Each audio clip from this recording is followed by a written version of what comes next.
Hello, parents and friends. My name is Guna Sadeo. We are the people of Primary 5. We are here to present a poem titled Jisike. Listen and be blessed. Thank you. Girl, that one for you. Bounce out. Oh, how have you been? Ha. You've not answered that question. You've not answered me that question, honestly, in a long time. Sorry. Yeah, I got you, right? I'm fine. Really? Jesus, no. I am fine, please. Why did I sing? I like casting me for being the one that sings on the podcast. Please, in any case, though, in any case, in all the cases, case one, case. Goodness, don't be silly. Sorry, now keep going. My apologies. I now you've made me forget what I wanted to say, and I don't usually forget what I want to say. Your train of thought. Oh, yes, I wanted to say I asked how you are doing, and you said fine. Like fine is an adjective. Yeah, that's what I said. Yeah, I think it's just like I'm fine. That's it's what like like what's reflexive. Yes, I just of course it's reflexive. You know, I was watching a YouTube, what's it called? A YouTube video, and they said that people on average lie 3 times an hour. From saying I'm fine, like the way you said it, like mindlessly, and so on and so forth. So don't you lie to me. Okay. But I mean, I just want to point out that when somebody asks how, you should answer modally. Like you should answer. Let me find my pen and paper. So like, what do you mean? Like you should answer with an adverb, not with an adjective. Okay, sir. Noted. All right. So how am I doing? Today has been a... You're telling me about today. Calm down now. It all leads to how. Okay. Let me answer the question. Okay, Do you want me to answer it or not? So I had I had a very short day today actually. Of course you did. A long day. I woke up today and I came at the beginning of your day, I'm guessing. I decided I was not going to go anywhere. Okay. That's how Wednesday are usually for me, because the classes I have on Wednesday, they do not benefit my life, my education. They do, but I can do without them, is the point. So I'm not... Listen, if you're a student and listening to me, please go to your classes. Be a diligent class attendant. Although, if you're in a school that's like mine, you might do better you might do yourself better if you don't attend certain class and use the time to read your books. But then, please don't be like me. Go to your class. Please, before you say, Doja of NCD. What's my motivation? Because I don't have results to show. To show as proof of what I'm saying. Voila. So yeah, I stayed back, and then today was really cold. Like most of the time I was covering things on my body because the weather is cold. We're in cold season. Suka is a very cold place. With all the hills and valleys in this place. Yeah, so I was just here reading my books. I know it sounds weird as it's coming out of my own mouth, but that's what I actually did today. That was most of what I did today. Till Dixon came, and we've been here for quite a few hours. We're supposed to start recording like, what's it? I think I'm going to take that I'm fine. We're supposed to start recording. I think I'm going to take that I'm fine response. You asked me how to. I will not respond. I don't get how this is how. We're supposed to record like 3 hours. No, okay. Yeah, like 3 hours ago. What? But conversation 3. 2. Okay, 2. Like, yeah, conversation that we uncensored, that a bit uncensored, a bit censored. Uncensored. Censored. Censored, uncensored. Yes. Really? Which one is censored? Censored is like, yeah, I don't know. It make me feel like I don't know English. I don't know. But the point is not the type of conversation that we should air on the podcast. Yeah, so we're having conversations. Yeah. About ourselves and lives as friends. It's things like this that will give. That's the problem. That's the issue. I'm so sorry. Hey, Jesus. Any impression you want, you can take it. Doja. So, I mean, I wanted us to talk about that note that you sent out last week. Last week? Was that last week? Yeah, that was last week, Monday. Okay, that was... And I remember somebody saying, you people trying to record and, it didn't work out. I think that... I'm not supposed to sound this way, but... It's not as easy as it seems. Because we're always laughing here every time. No, Cause you you don't, come you don't here, know how much effort. come here and we are giggling. There's a lot of effort that goes into Oh my that god! thing. Before we'll say, The person was like, before we go, we'll see at this time. Before we finally now see first. Before we finally chill start. out now for you. Chill out now. But then, to be fair, sometimes we record. But the sometimes thing, sometimes it's easy. yeah, it's Just not sit down and dojaing. just It's not chill. Dixoning. Yeah. You know, that's what the person asked me. The person was like, the person was like, was it not dojaing? Was it not Dixoning? I was like, yeah, sometimes, some days are like that.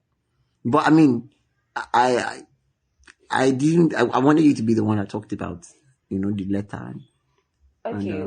Well, I did not expect it. By the way, you guys, you've seen the handwriting now. Like that handwriting. The handwriting on the wall. It's not handwriting on the wall, Joe. It's handwriting on paper. But the handwriting is fine. But I just wanted to point out to you guys that that's not her peak. That's not even like, she was just writing. It was just. Why are you headed?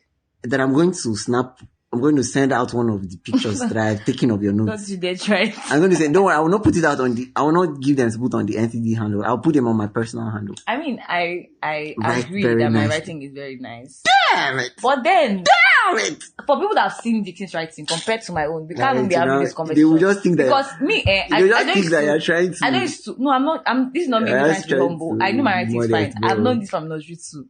But the thing is, you had a fine writing in nursery too. Yes, I used to write my teacher's notes. Ooh, and you were here when I was saying that I used to write for my teacher on the blackboard. I feel so shamed. Hold on, like the point is that I don't really sit down to like think, oh, how am I going to? And like mine is not that coordinated. I used just to sometimes if you see my notes, the handwriting in one page, my handwriting in another page. But if you see Dixon's writing, and let's not talk about how he used to coordinate. Like he wants to write, even if he's playing paper and he's trying to put his thoughts together. The way you connect it from here to here. Oh, after this, like if you look at it. Are you done? Are you done? Are you done? I say all of this to say that if you're looking at our notes, both of our handwritings are fine, but yours is more connected than mine. Moving forward, right? I don't expect the letter to receive as much. I don't expect people to receive it as much as they did because the day I wrote that thing, I was not really. I mean, I was trying to make someone feel better. Writing it to a special someone. Yeah. Then, first of all, I forgot what I wrote. Like, remember when you asked me if you could put it up? I was like, Shay is not too personal to put up. Then you said to me, then I was like, okay, no, we can do that. Should we tell them who the special someone was? No, we shouldn't. Point is that I liked what it did to people. There was someone that texted me. I was like, oh my god, like person read my status. I was like, oh, you put it up on your status. Yeah. Okay, I don't from the channel. Status. Yeah, okay. And then it was like, I got teary reading this. I'm like, don't cry. Okay. It's not that deep. And then someone else was like, that's oh my god, that I.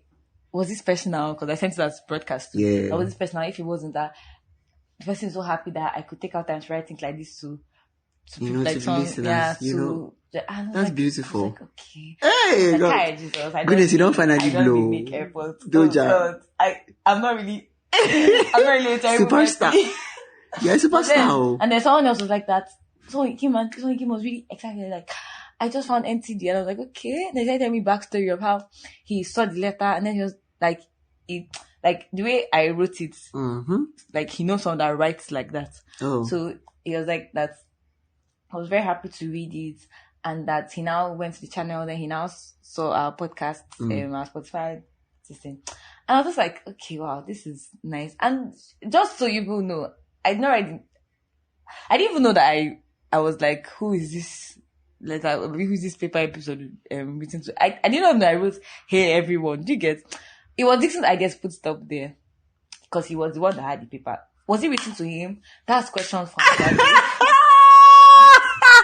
Answer for another day. But he's going to clip this part of the podcast. Keep it for future reference. I should not need to reference to. But then I like that I could. They were just papers around anyway. Purpose exactly. Actually, they were actually just papers around, and my hands were itching. Yeah. And a lot was going on. Yeah, at the time. And yeah, I funny how I remember writing that thing in the dark. And like that was the. Okay, to be fair, I know the last time I argued with you that it wasn't in the dark, but I mean, Do you remember now? No, I don't. I remembered it then. Or you just felt like going back and forth. No, I just wanted you to keep arguing. So okay, I see. The thing is that you were using a lamp to write it. Right. Yes, you're using light from a what's it called? I think it was my phone's touchlight. Okay. Yeah. Because I remember that I was not seeing you where that was writing. Fair enough. And the reason why we put out that letter was because, like she said, there's a circle of things that you can control. And there's a circle of things. Someone that told me that thing on, Glad that you've been able to use it to aspire to Maguire. Acquire the desire that you admire.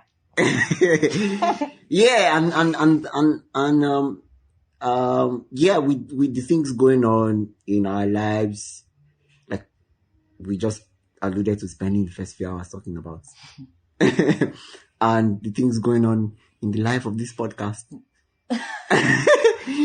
and the things going on in the country. Things going on in the life of the average Nigerian. Yeah. I'm speaking Nigerian now because it's the one that I can readily relate to. Oh, yeah. And I mean, perhaps things going on in other individuals' lives who listen to the stuff that we have to say.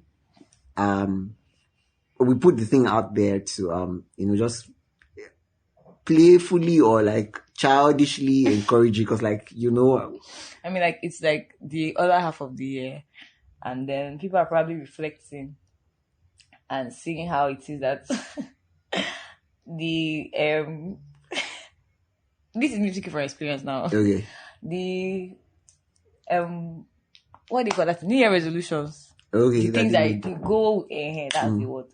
The goals for the year, they have not really started to go. You have not reached the goal. Yeah. The goal don't go. And it's funny because I just thought about my black book now. I think it's where is it somewhere. Okay, you had it's true. There'll be things that were written in there. It's just there somewhere. Bro. I've decided I was like, I'm not going to get that book because I was scared to check it. And then is that people have looked at, we have gotten to July. 6 months have passed. What have I done? Well, the way I like to treat the years, like July is the beginning of a new year. Like first July is the beginning. People should do half. Yeah, halves, quarters, half, and stuff like that. It's funny thing. So, we're celebrating New Year. Somebody was telling me what's the difference yesterday and today. Okay. Doesn't understand the excitement. I'm like, I get you, yes. But let's try to be deep though. I mean, I could be deep and try to show the person that what the person is saying is not that deep. I understood what you were saying. Yeah, I understand what you're saying too. I was that way too, But then, people have... Come on, bro, be excited. Do you know what? It's not every day that the earth moves around the sun 365 Do you understand? times. And it's not every day, bro. People, this is how we have known to mark new seasons of our lives. Yeah. People have always been doing, yearly, this new year, this. And people have been through a lot. Let them see this one as something ray of sunshine. And start over. Rest if you're not feeling it. People can just be, not necessary though. So, but the thing is with how tough things are, right? And things can be really tough. Things can be really tough. That note came from a very, very, a very, very tough. Very dark time.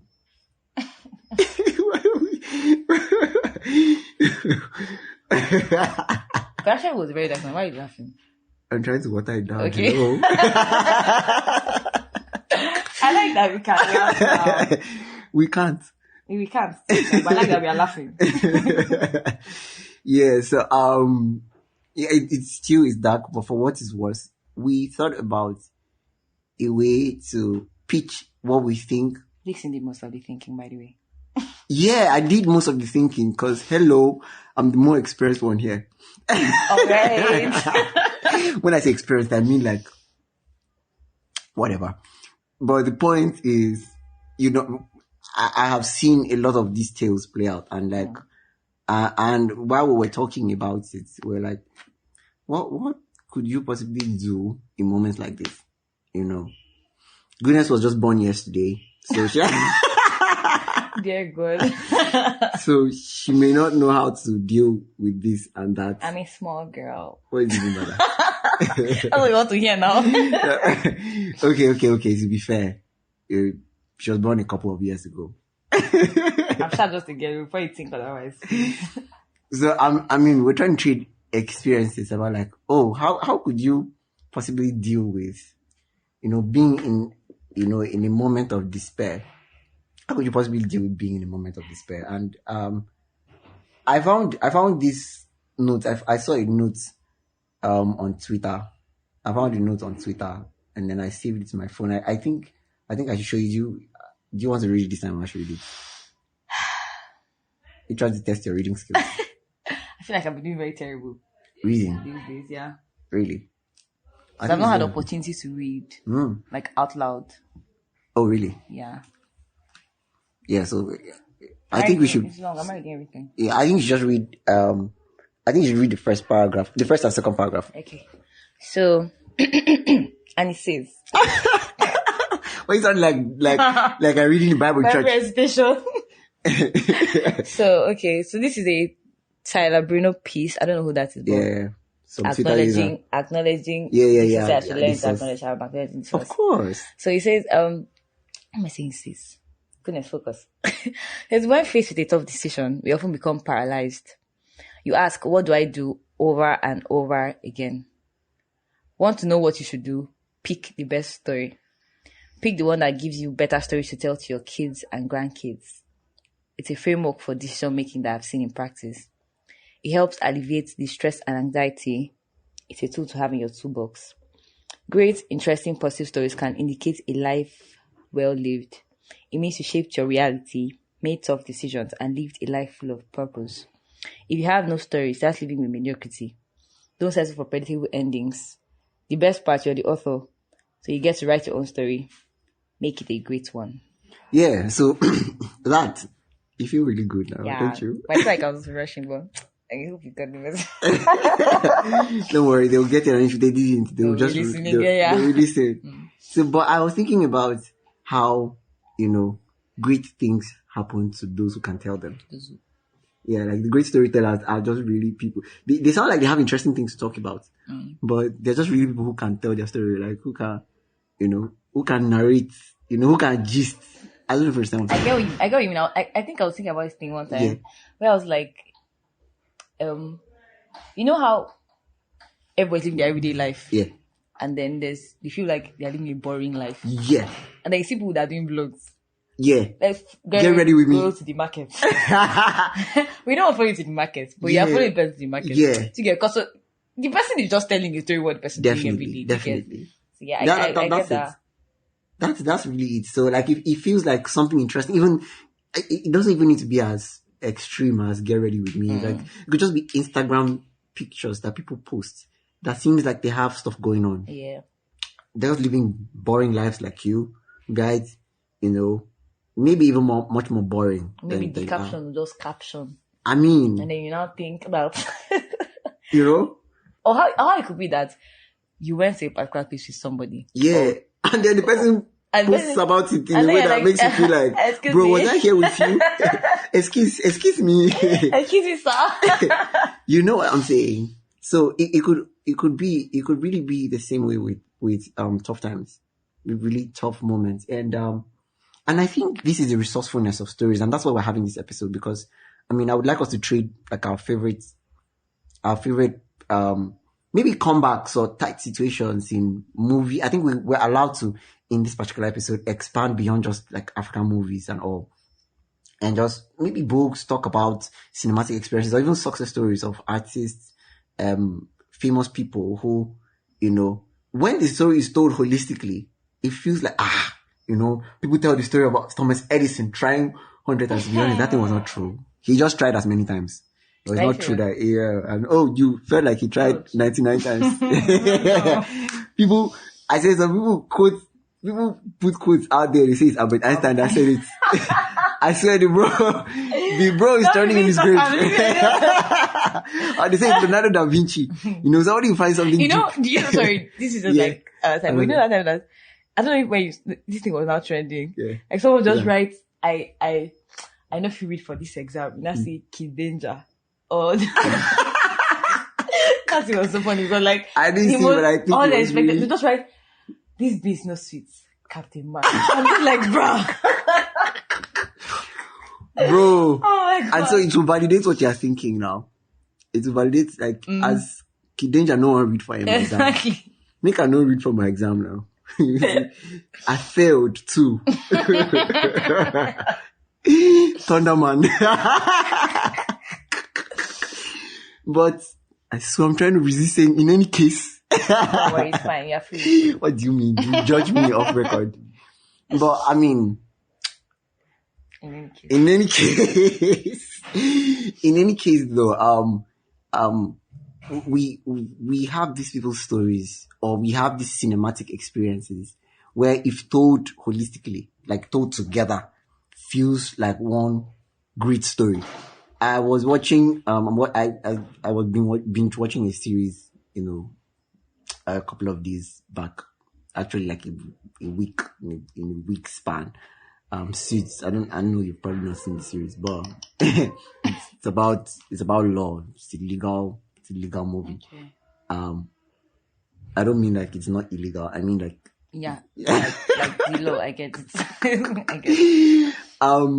So, but the thing is, I was telling a lawyer, a lawyer in training, really, a friend of mine, she probably listened to this. We're talking about how it differs from practice, like what's there in the movie. And I shared with her that really, even biopics, you know what a biopic is now, right? A biopic is a biographical movie. Okay. Yeah, so like a movie, like, the one that Kennedy played recently, Funlayo, yeah. or something. Yes, that's a biopic. So even movies that are biopics, they actually add cinematic flares to them, and they cast cinematically and aesthetically pleasing people to make you catch. If there's romance between two people, they select people that strike as romantic, exactly, just so that you can feel for the story. Sometimes those things make the story look good. Do you understand? So even those stories have a flair of the cinematic to it, and that's the importance of those stories, really, because they encourage us when whatever decisions we're making. They indoctrinate us in a way that makes us feel like, if this is what is happening now and I do this is the outcome. This is the outcome for a better story. Like, how will it sound when I tell it? Do you get? Like, think of, like, both of us are Christians, obviously, so we can talk about this. Think about when we read Bible stories. People want to be like David and like Daniel, People want to be like Daniel and defy King Darius. Whatever, if I'm thrown into the lion's den,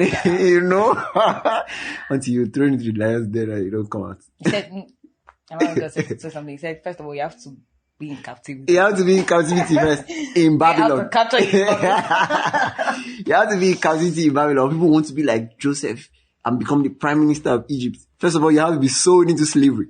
You know what I'm saying? You have to be in Potiphar's wife, and you have to pass up the opportunity to sleep with Potiphar's wife. Yes, and people act like Potiphar's wife was ugly. That babe was hot. I'm saying, like... And then they also want to be like Esther. Yeah. But let's not talk about that. Let's not do that. What's wrong with Esther? This Nothing's wrong with Esther. I'm just saying, let's not go there. Okay. But I'm saying, like, we want to be like some of these guys. But people also think that Jezebel was not hot. Like, you see her in Book of Bible Story, she has long nails and she's looking wicked, like a stepmother. But she was Ahab's wife, let's not forget, though. Yeah. So she was creme de la creme. But that's not what we're talking about. But we're just talking about how the stories always look good, right? When they're told. And best believe those guys were not expecting it to be that way. Yeah. Right? So, I mean, we can often behave like, we're in a story. Okay. I mean, people do it all the time. Like, you act like they're cameras, you, Doja. Act like there are cameras everywhere. Just always very self-conscious, like somebody's recording you, like there's reality TV going on. But that's like... That's like... This thing happens for everybody. Okay, you caught me. Are you baby? But no, like... no, like, me, I'm just self-conscious. It's not like... So me, I'm what? Self-aware. What? They're the same thing. Okay. I'm saying That's that my your own point. is extra. It's not extra. Your own is cinematic. Your own is, you're always, you feel like they casted you to play a particular. You're always, you know how it is that people used to dance when they're alone. I thought you were talking about Indian movies, but go on. No, like, you know how people can do embarrassing things when they're with themselves. Okay, you can't. Bro. Like, I knew that it was bad, but I didn't think it was this extreme. The times that I could do, the times I'll be doing, when I'm most relaxed, is when I'm among my siblings, like among my sisters. But I can do anything. Those are, if I want to trace times where I did really embarrassing things, I did all the dancing, I did all the singing, I laughed away my steeds and composure. Okay. Was when I was with people, when I was with my sisters. But like, if I'm doing something that's strange, like today, I was just sitting down and I was moving. I think I was just moving, and I was like, "What's the meaning of this?" I don't know what it is, really? But it just gets really extreme. Certain times, just like, goodness, can you just be yourself? Yeah, with yourself. There's no camera in it. I knew that you were not normal. You know, I don't know how to explain myself. I knew that you were not normal. I didn't think you were this abnormal. It's fine. Let's keep going. And then you were casting me for celebrating my Grammy nomination. When I didn't say anything now. Is it Oscar nomination? But what I'm saying though is that, you know, there's a strength to keep going that you have when you realize that, if you think about how this story should be told, just like we read in that article, if you think about how you want the story to be told, do you want the story to be told as, you know, you give up? Yeah. Or do you want the story to be told as, you know, it would sound very heroic. This guy was going through hell and high water and then he came out of it. Everybody just see the... Yeah. Do you understand? Or how he was smiling through it. He lost so and so person, or that with everything going on, he pulled through. Came out. You know what I'm saying? You know what's in my head now? Unscathed. You know that period is... Yeah, I say period. That scene, you know, this action movie where the bomb is behind. Bro, get just walking. I now make it slow motion. Exactly. That's what I'm talking about. So I'm like, you can actually choose, because somebody said actions have consequences. But do you know that, like, actions have consequences, but do you know that, like, it's actions that change the consequences that actions have? That's deep. I would assume it's like the first time. I'm so pleased. I'm so pleased with you. You know? Because I told you a joke one time and you didn't get it. Pass. No. I wanted to retell it. But it's calm. I'll tell you off the record and I'll explain it. I'll take the liberty to explain it.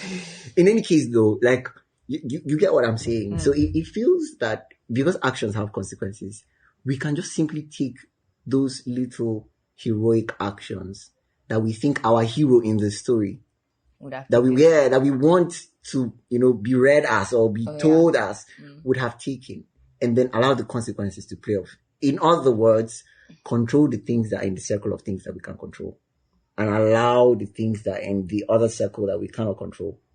Do you understand? To be. Right? Leave it for the story. Do you get? Leave it really as consequences. Leave it really as things that have happened that we cannot control.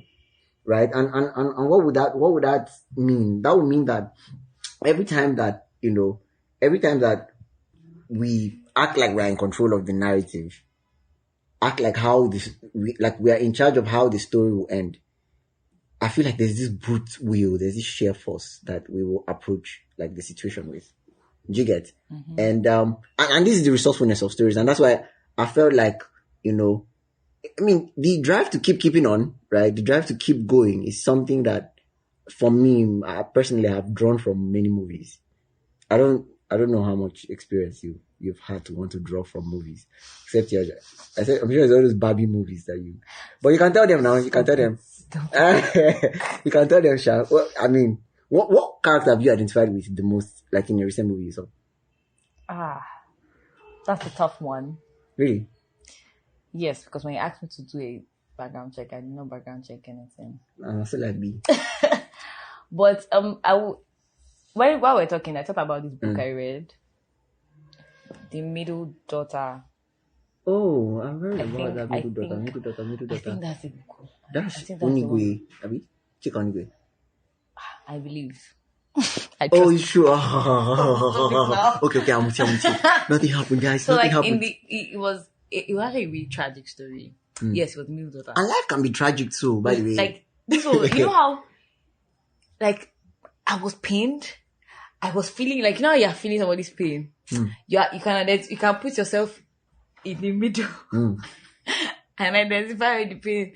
But then that book had a really happy ending, and it was strange because usually trust Nigerian authors and leaving you scarred, leaving you sad, leaving you with tears. I feel like that's life. So. I get it, right? I like. Do you know? I'm not a masochist, but what was that? Goodness. Finish your sentence. I'm not a masochist, but I like. Do you know? I like it. I like it too.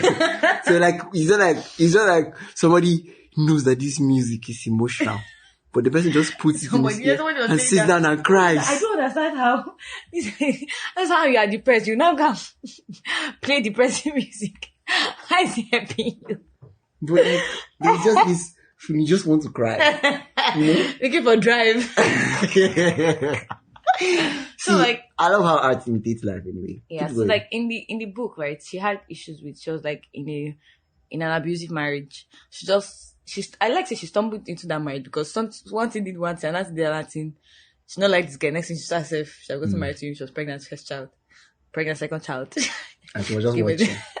First, I gave her a second time again, and it was a very toxic marriage. Like it was terrible. And then she was just trying to. There were certain things she did, right? Certain bold steps she made. Like there was a time when she went back to her house because I think the story was set in inugo. Okay. I think it was set in here. Like there were just times where she saw that, you know how there are certain Nigerian books I've read where it says that people find themselves in situations and they just allow themselves to just be there. Yeah. Like they're not trying to. And it used to annoy me so much because like you can. And it's one, it happens in real life. Yeah. Obviously, that's why they can write about it. Yeah. But it's just like you are in a situation you don't like, right? You have said that that's where you want to wallow and just be there. You know, sometimes you don't see your way out. Of course, that's what we're doing this episode. Yeah, exactly. Like you just don't see your way out. You're just blocked, and then you don't know anything about it. Just there, sitting in the middle of the pit, right? But I like to. It came to my mind, right, because of the things that she did, right? It was that, you know how people are in abusive relationships with their husband, husband. Abusive relationship. I know I'm emphasizing on this thing, I'm sorry. Okay, your people are going to come for you. No. Okay. So, I think I can't remember what happened now, but I know that she got a phone, and she reached out to someone that she knew could help her. And then she went to her auntie's house. And then they were able to call some people to get this man arrested. Because I admit, at the beginning of the book, she was really crazy. She was going through a lot. She had just lost her favorite sister. Yeah. She had two sisters. She lost the elder sister. And then she lost her dad. Daughter. Yeah, she was the middle daughter, actually. Oh. And then she lost her dad. So, like, she was going through a very traumatic time. And it was that her mom was grieving differently. Her mom and her siblings were grieving differently. It was that, you know, how are you not feeling this and you're not feeling it? Like, so she was pained, she was annoyed. So like, that's how she went to Ghana. She was sitting there every day outside her house. One man came to talk to her. Says, it's a preacher. So that's how. Say what? Something one thing that happened. She went for night with you. She was pregnant. Wait, bro. Wait. I think it went from 0 to 100. I was just like, what's happening in front of my eyes? Oh, come on. What's happening? And then, so she was able to get, like, you know how people, I mean, I'm not even a place to judge because I've not been there. I always try not to. They are in an abusive relationship and they still feel like I'm not going too far. Your husband is beating you. Tomorrow, he'll come and apologize. You forgive him. He say it was the devil. Next tomorrow, you roll on the floor. This one is from another book I read. Next tomorrow, you roll on the floor around the room. Use your ass mop. He'll come back and apologize. Say it was the devil. This one is which book is this? Painfully so. There are people that know the story, have read it, and will still want to tell. Do you get? Which book is this? A Spell of Good Things. Yeah. So they were not even married yet. The guy will beat her. You come back, apologize. The next time you beat her again, I come to explain to her, this is why I beat you. Bro, that thing is just really hell. So and she was just bold enough, right? Yeah. To actually allow them to arrest this man. No, like she was like she went out of, I think she left the man before she came back to get her children, or she left with her children or something. And then she said she was not going to go back there. And then it was tough, but she was able to pull herself out of that whatever that thing was, because I didn't even know what to call it. It was not a relationship, it was not marriage, it was a hellhole. And then bring out her children from there. And then there was also the part where her kids had gotten like stupid traits from this man. Wow. Where the daughter would be saying things like, if you do this, you go to hell. Like, it was just... Wait, the man was a preacher? Apparently. I mean... It was. So, that's crazy. They'll plant this bitterness in very little children. Yeah. So that is because she just found herself. Yeah. But it was that she was still able to... No. I don't want this to be like this. Yeah, to decide what she wanted. So I will allow it. Although, at some point, she was still very uncertain, because she moved to her auntie's house. You ladies are always uncertain. Listen. It's true. Okay, allow me to finish. So she came to her auntie's house, and then her auntie was like, we're going to get this man arrested. And she was like, I said, if you're already here, you wanted to be Messiah. She wanted to save him. It wasn't easy for her, but then, because there were times when they read that, she was just thinking about, I've not been in very dark situations, right? And I cannot relate to a full extent. That depths of darkness. But I can relate to an extent, you get. So I could understand. Say I'm talking about the book as if it happened in real life. But yeah, that's what we're talking about. Yeah, but that was just one of these. It's one of the stories that came to mind when we were talking about this thing, because she saw that this is not how she wanted it to be. And she took the bull by the horn. It was a very gradual and long process. And such is life, bro. Very gradual and long process, because it didn't happen overnight. And incredibly. It's incredibly. What is that? I'm getting it. But your mind, you don't mirror me. Mirror. I mean, incredibly, I think that the decision making, the decision making process is as important, if not even more important than the decisions they make, because they of course tell the type of person you are, but they also tell what will work.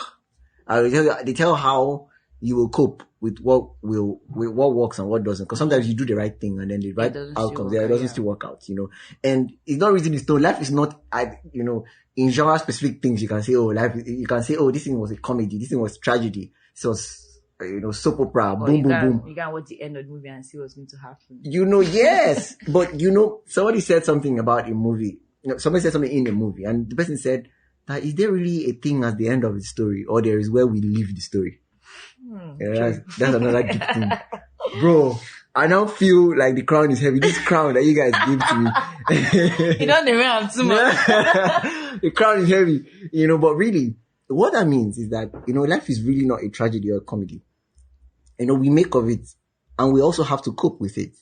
So it means we can do the right thing, or we can, we can make decisions, and they don't turn out the way we expected them to turn out. But how we cope with those decisions will be based off of our convictions about our decision-making process.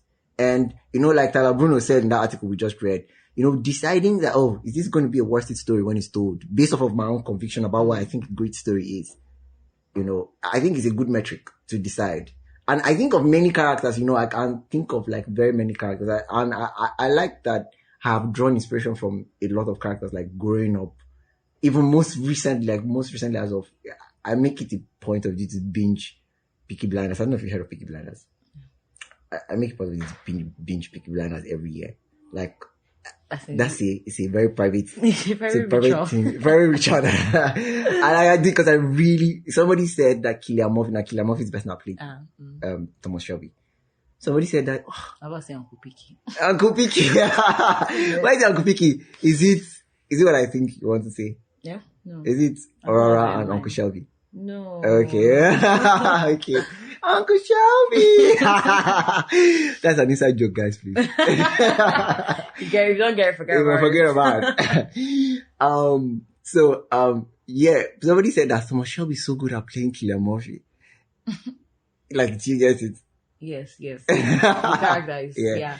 Because the guy killed the role. Like, I can't think of the role in somebody else's, persona or somebody else's personification than that. And I think it's just very, very, I mean, I mentioned even to, like, I told you about the series I was binging. Mike Ross is my most relatable character in the series I was binging. And like, it's because the guy looks like the experiences just look very, very familiar.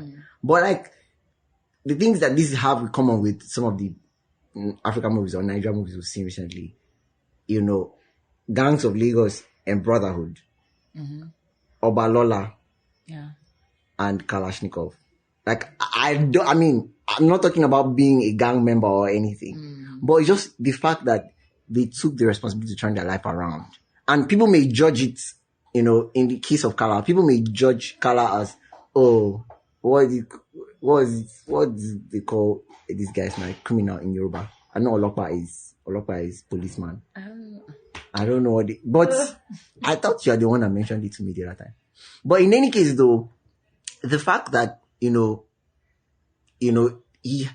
embodied values. People can say, he was a criminal, but he had his values.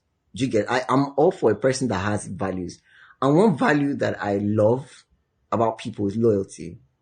It's like, bro, they are loyal to a fault. They're not going to give up. They're not going to turn on somebody. They would rather go to prison. As long as it's somebody, and as long as somebody that they care about or somebody that they are tied to, they'd rather, if it's their wife, it's their sibling, if it's blood, and I mean, some people take advantage of it, and that's life. Some people will see that, this person is like this, so they will predict that they're like that, so they will not turn on them. And, well, I find that, the fact that they can do that is just something. But since we're talking about really turning their life around, I think of Obalola and the way he turned, his life around, like, the responsibility he took, it wasn't the first time, like the conflict, the climax of the movie was not the first time when he had his back against the wall. He grew up literally having his back against the wall. His mom, everything that happened his mom, everything happened with his mom, everything that, it felt like life was good for a moment. Yeah, and then everything came crashing. Yeah, everything was always going up, coming down, going up, coming down. And in all of it, he always took the responsibility for those he cared about. Yeah. In fact, it's the reason why the guy did not japa at the end of the movie. And he planned it. And I always love that people may say he's a criminal, all of that. And it's the same thing when I think about Thomas Shelby, right? But in every pressing situation, there was something about him that said, I'll take care of this. Do you get?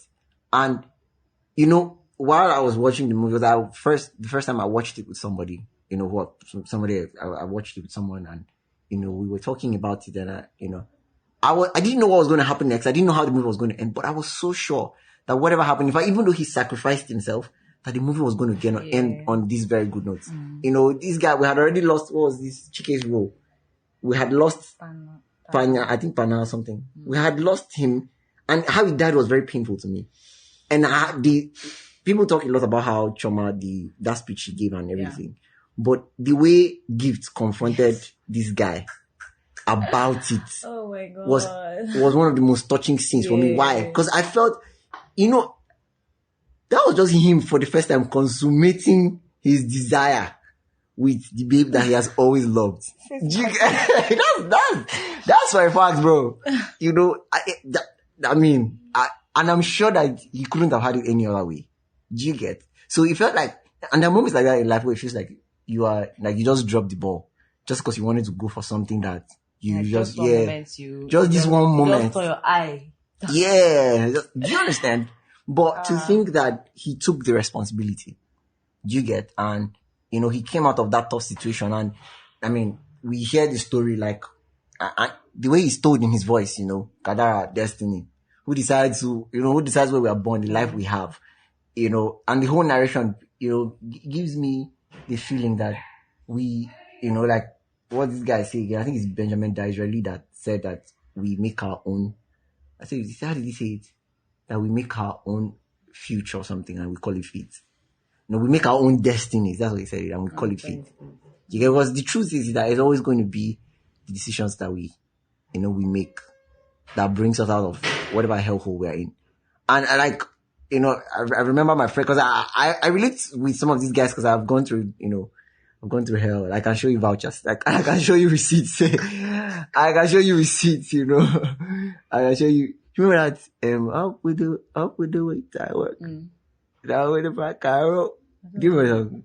Said now, yes, not see. Yeah. I remember one day I was walking home, it was just really, very recently. It was just really, really terrible. And I played the song.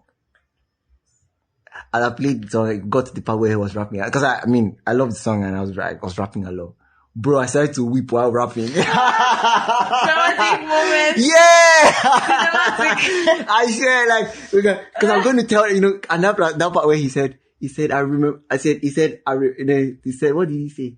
He said, I was boxed in in all of the boxes that I couldn't check. And God came through for me. Would you look at that? Then he said that the teacher said it wasn't going to amount to nothing. Wait, I remember when the teacher said, I wouldn't make it. But I made it anyway. So he said I wouldn't make it, but I made it. And he said, I never chased the dream. I designed it. I was just rapping, bro. I was like, this is gonna be me. This is gonna be me. So like that moment, and this goes to see the impact of music and movies, films, books in really creating the experiences or giving us the motivation to go through stuff. So we're not just yapping when we come on the NTD. It was a me, my soul. Yeah. And I was like, okay, when you're in the middle of like a breakdown. Yeah. And then you remember how nice it may sound in your success story. So the guy was in front of the mirror and he was crying. Yeah. And then when he remembered, he now smiles. It's not smiles because you get what I'm saying. Don't you get what I'm saying? I was talking to my friend who said this. Yeah. She was talking about like how she's expecting something to work out at the moment and it wasn't working out. And then I was like after I had given like the actual motivation, and I was like, but think about it, like when you finally make it, like hey, take it. Remember the nights. Yeah. Where's my laptop? I wish these guys could see you when you are gesticulating. I remember the days when I couldn't, and it's just like people just be. We use tissues. But they don't know that those days actually you were actually crying. actually crying, bro. It was hell. There were nights, Bernard said in the song, he said, I think which song was it now? It was Level Up or, I remember when they don't believe in me no more. I was sleeping on the ground, on the cold floor. Whole time I was striving, I was hoping to achieve. But the way he said I was sleeping on the cold floor, And it was like, bomb.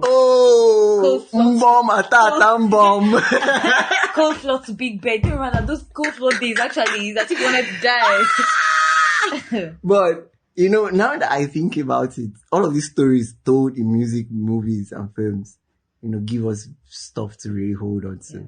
Give us, things to think about when we want to write our own story. Like, you can choose to give up. You can choose to allow the situation to weigh on you, or you can choose to keeping on.